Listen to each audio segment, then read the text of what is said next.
Hey everybody, hope you're all doing well, and I'm back again with another new video. Power Rangers has been a massively influential cartoon for me. I've been watching this for so many years now. There are so many different seasons, so many characters, so many things to remember, so many cool stuff about the franchise that still makes me smile every single day. This particular video series is like a massive tribute to Power Rangers over the years and how the TV shows have shaped up in context to time and some of the most legendary things about the TV show that you can know here on this channel. This marks the beginning of a new series on my channel where I'll be discussing Power Rangers exclusive content alongside the usual movie reviews and unboxing videos that I'll do. So sit tight, guys, because we're going to start 2025 on a massive note and we'll rock it. Power Rangers has most certainly got to be one of the most iconic kids TV shows ever made. I would have never imagined in my right minds that a TV show as old as 30 years old would still stick around for so long, and now the future of the franchise, although a bit uncertain, but it has had a very successful run. 3 decades, over 30 seasons, and so much of content to explore, so many videos to make, and so many things to talk about. A lifetime would be less. Nonetheless, Power Rangers was one of the best cartoons that ever came out in the 90s. We all know that. The core story, and of course, whatever happens in it, the eras of Power Rangers, how exactly the team ups tend to take place, where does the inspiration of Power Rangers come from, who exactly created Power Rangers, and how the ownership of Power Rangers has been shifting for a long time now. That's the reason you see different companies taking ownership of the entire IP. Of course, there's a lot of things to do, and on top of that, I'm also going to talk something about my Power Rangers Operation Overdrive storybook as well, which of course is one of the only Power Rangers memorabilia that I own, apart from a small Megazord and an action figure and some stickers that I have. Of course, when I get to the UK, I'll probably buy more stuff. So this is the entire agenda for the video. I hope you'll like it. So Power Rangers essentially began sometime in the year 1993 with Mighty Morphin Power Rangers, the very first season, and this, by the way, comes all the way from Japan. And almost every single Power Rangers TV show that you see is none other than Super Sentai being rebranded into America. A lot of the costumes, the entire Megazord, some of the footage, of course, was outsourced all the way from Japan. As a result, you see a lot of the times the actual actors aren't even acting on the screen when you see them. Of course, some parts of Power Rangers was actually shot on footage with on set, but then again, a lot of the times in the earlier versions, you could definitely see most of the cartoons, or say most of the actions that the Power Rangers used to do was taken from the Japanese Super Sentai TV show. There's Zoo Ranger, there's Abba Ranger, there is Kara Ranger. Kara Ranger is basically some sort of a parody. No wonder Power Rangers Turbo was such a bad season, but nonetheless, this is the entire inspiration from where Power Rangers comes from. It's essentially the rebranded version of a Japanese TV show called Super Sentai that has been running for almost 5 decades now, if I'm not mistaken. The first season came sometime in 1975. If I ever get the chance, I'm going to explore that as well. But this is how Power Rangers comes into being. None of us would have ever realized that a TV show from Japan would be rebranded and brought into such a good version. And I cannot tell you that Mighty Morphin Power Rangers itself is a massive trove of stories. So many things to talk about, so many things to share about, and of course, I'll be mentioning something about MMPR in the next section of this video. Most of you may know the fact that the first episode of Power Rangers to ever exist was The Day of the Dumpster. The Day of the Dumpster is that episode where we see Rita Repulsa is accidentally set free by a bunch of astronauts on the moon, and how Zordon manages to recruit a bunch of teenagers whom he gives lots of powers that are related to dinosaurs, and then they become the Power Rangers. That was not the original pilot episode, if you remember. The pilot episode was a completely different thing, and of course there was a totally different character included as the Yellow Ranger, but then again they replaced her with the late Theo Trang, and somehow the rest is history. We don't know that, but yes, you could actually see some clips from the original pilot episode, and of course I cannot stop to imagine what the actual TV show would have looked like if they started with this episode as the first ever episode. But nonetheless, they didn't start with it. They started with the original episode that you saw on TV, the one where the entire group is watching the moon landing on Ernie's juice bar, I guess, and then Rita Repulsa comes out and the rest is history. You know that. This is the entire episode of Power Rangers that you have never really seen. It's a lost Power Rangers episode. If you ever catch it, definitely watch it. I'll put the links down in the description below as well if you want to check it out. It's the lost episode. You can definitely see it.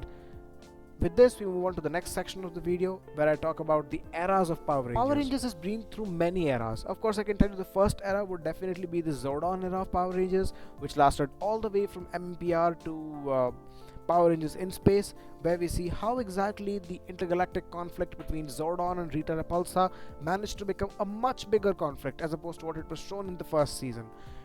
Over the courses of time, over the course of years, of course, the team kept changing. A lot of the characters from the original 3 seasons eventually disappeared. A new character bunch came in.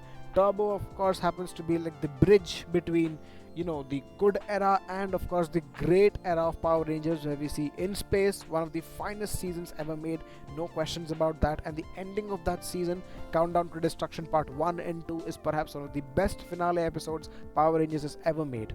There's no argument on that. That particular episode series, Countdown to Destruction Part 1 and 2, is one of the best Power Rangers TV shows, or I'll say episodes or finales ever made. I cannot fathom to tell you the amount of excitement that I had for the first time when I actually saw that episode series. The way Zordon basically sacrifices himself, launching a Z-wave across the universe, and how everybody that is basically the villain, they become some sort of humans, and the ones that are not exactly humans, they turn into dust. That was an epic conclusion to 5 years of absolute Power Ranger mania. Absolute Power Ranger mania. I cannot tell you what it could have felt to those 1998 kids that first saw the TV show. I don't know. I just can't say that. Nonetheless, the Zordon era basically concluded with In Space, and after that we get into the post-Zordon era, where the story sort of moves back to Earth again, and we see a TV show called Power Rangers of the Lost Galaxy, which happens to be like an epilogue to the Zordon era in my opinion. And then again there's Lightspeed Rescue, Time Force, which sort of brings back to the Earth the entire Power Ranger thing.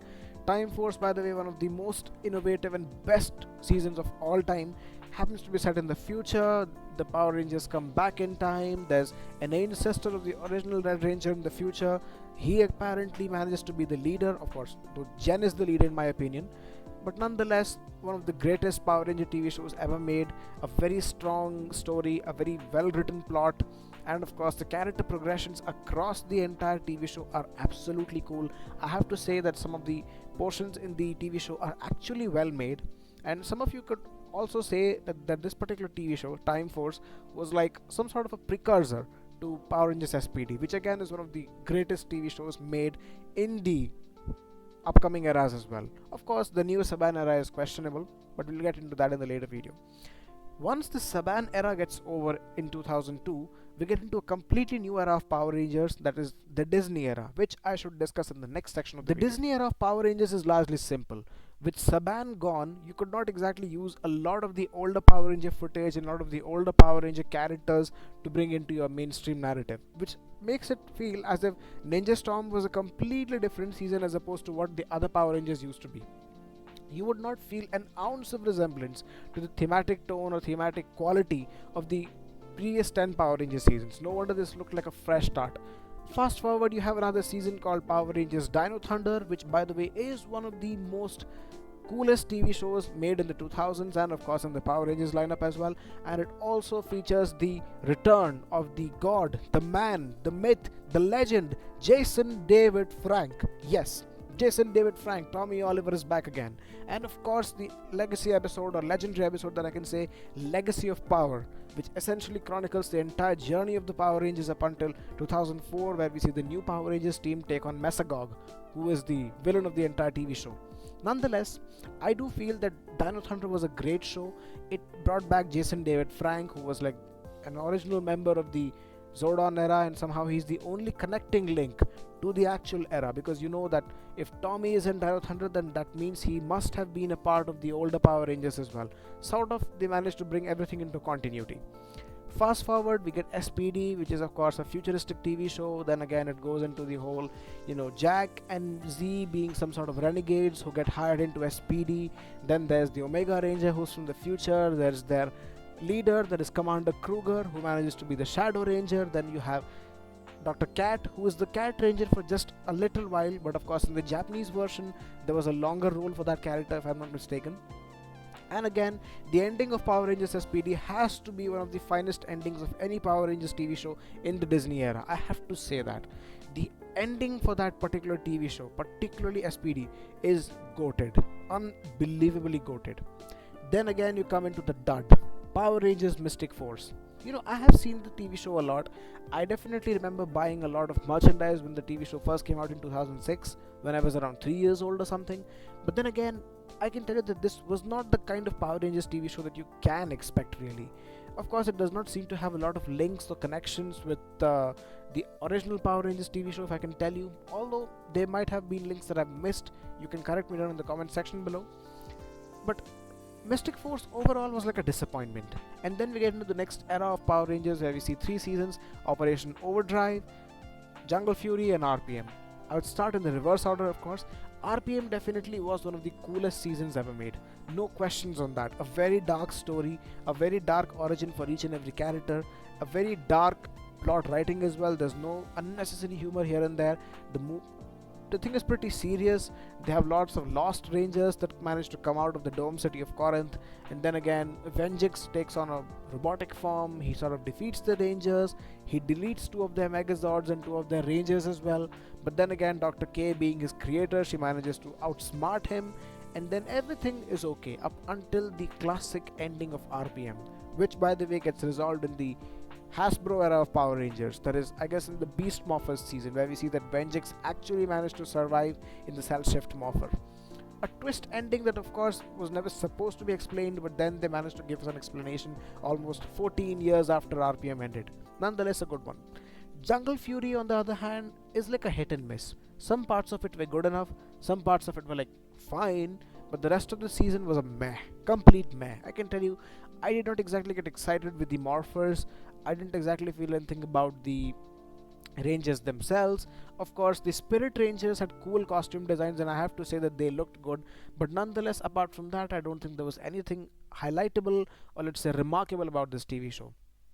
Flat. Now the final and the most weirdest TV show of them all, Power Rangers Operation Overdrive. This particular season had a lot of potential, a very unique story, a very unique setup, and of course, the Power Rangers are now basically run by a billionaire. Wow. The TV show is weird. I have to say it's weird. It has a great concept, but then again, there are too many villains, there are too many different teams trying to do one simple thing, and it just looks like Indiana Jones but with more villains and more characters, which does not make sense. None of the characters exactly go through some sort of a transformative arc. You don't exactly feel for the characters, and of course the only thing that I liked about this entire TV show is the team up special. I'll talk about the team ups in the next sections maybe, but the team up for this particular TV show, that is Operation Overdrive, was Once a Ranger Part 1 and 2, where we see older Rangers from older TV shows come back into the scene, of course, in order to prevent the Power Rangers from being destroyed in that particular episode, if I'm not mistaken. They had a lot of old characters from the old TV shows, and I really felt like a sense of smile when I first saw it. But nonetheless, other than that, I don't exactly remember this TV show that much. Sure, it has had great Megazords, the Morphers looked cool, the morphing sequence looked cool, but apart from that, there was nothing so very entertaining about this TV show. It's like a massive miss. They could have completely changed the writing structure of this, and it would have made a much better difference. But nonetheless, it is a bad season. Probably any person making one of the worst Power Ranger videos, this is going to rank up very high. So that sort of ends the Disney era now. We get into the Neo Saban Era. The Neo Saban Era is in the next section. The Neo Saban Era is basically sometime after 2011 and 12, where we see that the Power Rangers IP again comes back to Saban brands, and Saban brands now manages to make at least 5 to 6 different seasons before again handing over the IP to Hasbro a couple of years down the line. Samurai, Super Samurai, Mega Force, Super Mega Force, and you have Dino Charge, Dino Super Charge, Ninja Steel, Super Ninja Steel, and of course the rest is history. For some reason, I can tell you these particular TV shows had a lot of things in common. Their tonalities looked same, their characters looked pretty much the same. They did not have anything so exciting about them except maybe Super Mega Force, which by the way was iconic only because of the fact that it had some Zords from the older TV shows, and of course the legendary battle sequence where we see most of the older Power Rangers march into battle with the Megaforce Rangers in order to finish the remnants of the villain's army in that particular episode, if I'm not mistaken. I don't seem to remember the villain's name, although. But nonetheless, that was how the entire TV show was for me. Megaforce is again nothing but just a cheap remake of Mighty Morphin Power Rangers, because almost every character is identical to the original Power Rangers characters. Of course, I cannot fathom the differences, but yes, almost every single character in Megaforce is a cut-paste replica from the original MMPR cartoon. And nonetheless, Gozei, of course, the leader of the Power Rangers, is now basically a student of Zordon, and we never even heard of him in the original Power Rangers. Strange, but yes, for the 20th anniversary you can do anything, right? Nonetheless, the other Power Ranger seasons, of course, like Dino Charge and Super Dino Charge, may have had attractive costumes, and of course their theme songs were good enough. I remember playing a lot of games on Nickelodeon as well, but nonetheless, I don't exactly think that the Neo Saban era was doing anything exceptional, considering the fact that their storylines were very, very mundane, very redundant, and almost every single story had something or the common with each other. Something or the other was almost similar with each other. No wonder why I never really felt that this particular TV show or this particular era of Power Rangers was very, very productive. We move on to the next era, that is the final era of Power Rangers, maybe the Hasbro era. Whew, we're almost at the end of this entire era thing discussion, but nonetheless we have to keep the video a little longer in order to make sure that you get interested in the next couple of videos as well. The Hasbro era was okay. I mean, they managed to bring in a lot of references from the older Power Rangers TV shows. They even sold toys for the older Power Rangers TV shows as well. I remember seeing a Mighty Morphin Power Rangers Megazord with the Beast Morphers packaging in it. There were other things that I saw, but nonetheless I never seemed to like it for some reason, because it did not have the classic flavor of the Power Rangers cartoons, or let's say the suspense that they could manage to build. And even one of the later seasons, which I'll discuss in the next part of the video, they even managed to bring back Lord Zedd and Rita Repulsa just for no reason. For no reason. I mean, they did not have a good story, they did not have a good reason to continue Power Rangers beyond a certain point, because after 30 years anybody can go through a burn down, or let's say a complete burnout, obviously. But nonetheless, you could have tried to build a new villain. You could have probably gone back into the older vault and checked out some of the older seasons as well. Nonetheless, I do feel that Beast Morphers was fine, at least fine, because it does give you some callbacks to the older seasons, but apart from that, do not expect much out of it. And on top of that, if there's any other season that I may have missed, that is maybe Dino Fury and of course Cosmic Fury, which goes into the next section right now. The final couple of seasons, okay, I'll make this very straight. Dino Fury and Cosmic Fury were not good seasons. They were not good seasons. I just did not like them. Of course, they managed to add Billy into Cosmic Fury for some reason, and of course, adding Billy does give you that, that sense or that frame of nostalgia. Somehow they managed to convince you that okay, they're trying to connect all the dots of Power Rangers right now. There's even mentions of Adam and Aisha from the Mighty Morphin Power Rangers Season 2, who are part of Space Patrol Alpha right now. Somehow that also makes sense, but nonetheless, for most of the time, Cosmic Fury was already on Netflix. They weren't airing the TV show on, of course, TV anymore. Nonetheless, I never really liked the TV show. I just did not like it, because they brought back Lord Zedd. They brought back a lot of the older characters for no apparent reason. Goldar Maximus was also part of some TV show, that is Dino Fury or Cosmic Fury, I don't really know. But then again, I completely lost interest in Power Rangers after a certain point. Believe me guys, maybe Megaforce was the one for me. After Megaforce, I just did not follow Power Rangers so religiously. Currently, the only Power Rangers era that I'm watching is the Zordon era, and somewhere up until RPM. That's the only threshold that I actually have. And I'm not planning on buying any DVDs beyond RPM. If I ever get the DVD to RPM, that's more than enough. If I ever get the DVD to MMPR, Zeo, Turbo, In Space, Lost Galaxy, of course skipping a couple of Disney era seasons maybe, I'm more than happy with that. But the Neo Saban era, the Hasbro era and the Netflix era aren't exactly good watches, believe me. Some concepts are good, they've added some characters, they managed to give you some callbacks, but that's just banking on nostalgia, and that's very cheap. They just managed to give you a nostalgia bait and never create anything new. No wonder why you don't see a Power Rangers TV show after 2 years as well, and I wonder what they can do with the franchise now. That concludes the entire discussion of the eras of Power Rangers. We're now going to talk about the Megazords. So, with almost 30 seasons at its helm, you can obviously expect that the Power Rangers franchise has also tried its hands at movies. There have been a total of 3 movies at the moment, as far as I remember. There is Mighty Morphin Power Rangers, the movie, of which I have the DVD behind me. And of course, there's Turbo, a Power Rangers movie released 2 years after the events of MMPR the film, and it is basically a bridge between Zeo and Turbo. This movie was, by the way, a big financial failure, and that's the biggest reason why, for almost 2 decades, you did not see any Power Rangers movie.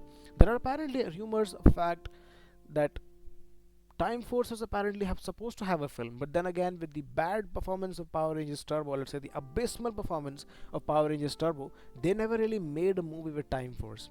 So fast forward almost 2 decades later, in 2017, we get to see another movie that's called Power Rangers, which basically is like Mighty Morphin Power Rangers being narrated to us in a completely different setting, and of course a modern setting.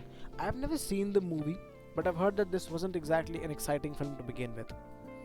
I will check it out sometime soon if I can, but if I do think anything is good about it, I'll talk for sure.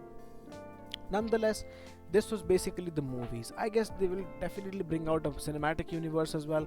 They'll probably try to keep the franchise alive somehow, because right now the future of the franchise, as I stated in the earlier parts of the video as well, is pretty uncertain, and I don't really think that they'll actually take it forward beyond a certain point. Who knows? They may or may not.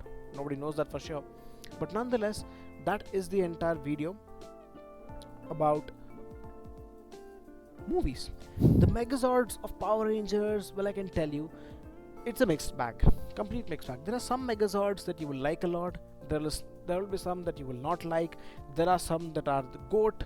There are some that are like fine, they can exist as long as they have to. But then again, most of the times the Megazords were a mixed bag, like I said. Some of them that had animals as Zords, they were functioning really well. Not a single time in the history of Power Rangers except RPM would you have seen that vehicles being Zords, or four-wheeler cars or trucks being Zords, as something possible. Entire communities of Power Rangers will completely disagree with the fact that the Zords for Turbo, Operation Overdrive, and maybe a couple of seasons here and there that I seem to miss out, the Zords that were basically vehicles, they did not sit well with the audience for some reason. For some reason, we just didn't like it. SPD is an exception, although SPD is also an exception like RPM, because RPM happens to be some sort of a hybrid or a cross between animals and of course cars. No wonder why you see the Eagle Zord, you see the Wolf Zord, there's the Shark Zord, there's a Croc Carrier, there's a Mammoth engine, there's also Triceratops car, something like that. I don't remember. It's the Paleo Max Megazord, if I'm not mistaken. I'll make a dedicated video on the best and the worst Power Ranger Megazords of all time, so you need to stay tuned for that video as well, because the Power Rangers video series is going to be at least 2 months long, where I'll be pumping out a total of 20 different videos, and all these 20 different videos will have 20 different things to talk about. So that concludes the season, or let's say that concludes the Megazord section. We'll move into the movie section just right now. Now, since I'm a massive physical media enthusiast, you can also expect me to include a special section about physical media as well. Right. As a result, I'm also going to talk about the physical media collection, the home video releases of Power Rangers. Man, oh man, there are so many things to collect. There's so many VHS tapes. There's the Shout Factory box sets, which are now very, very pricey considering the fact that they're out of production, and a lot of the box sets that I see right now, I guess they're very, very expensive. Very, very expensive, and there are a couple of them that are sold separately, of course, at a less price, but then again, the entire Power Rangers experience could be purchased only with the box set, because the box set definitely supposed to have a booklet, and of course there's another special features CD where most of the actors like Amy Jo Johnson, Jason David Frank, David Yost, and of course Austin St. John, Firas Durrani, and other actors who have been part of the Power Rangers legacy for so long, they talk about their experiences of how they were filming the TV show and what it must have been like for them to film it. A lot of stories to talk about, a lot of stories to see. If you are a fan, you must buy them as well. Blu-rays, you can definitely purchase them. The movies that already exist, you can buy them on DVD and Blu-ray as well. I definitely encourage you to check out Power Rangers as DVDs or Blu-rays or even VHS tapes if you can, and keep them with you for as long as possible, because you never know. I don't exactly see Power Rangers being a very big IP again, because their TV shows have seen a very noticeable decline in quality, and if ever they manage to bring the series back to Netflix again, I don't exactly think it'll fare good. Just not sure. Again, might be speculations here and there. But then again, I do feel that you can collect the DVDs and Blu-rays for as long as you want to. Please keep doing that, because I have collected at least one DVD with me, that is the MMPR DVD, the original 1995 film, just for the record. I'm supposed to buy the DVD to Turbo and of course the season box sets one by one. If I will do it, I'll definitely tell you sometime. Nonetheless, this concludes the physical media section of the Power Rangers. So to summarize, this was the entire part 1 for everything you need to know about Power Rangers, or get started with Power Rangers. You can put it any way you want to. The next section or the next part of the video will largely talk about the characters, about the toys, the popular memorabilia that has existed, the Comic Cons that I've seen on the internet and that I want to visit someday in the US or wherever they're happening. And of course, I'll also give you some ideas about the next videos that I'll be making in this series. This series will at least last for 2 months. If I wish to extend it for a month more, I have to think about more content to pump out, but nonetheless, I will do it if I can. So this is the entire video for the day, guys. Thank you so much for watching my channel. Whoever has watched it till this point, please make sure you like, comment and subscribe. And also, I'm planning to bring some Power Rangers based merchandise on the channel, so that you can buy some of your sweatshirts or coffee mugs or whatever kind of stuff you have to. A lot of things are being planned. They're already on my Printify store. Check it out, guys. I hope you'll like it. Till that time, bye bye, and may the power protect you.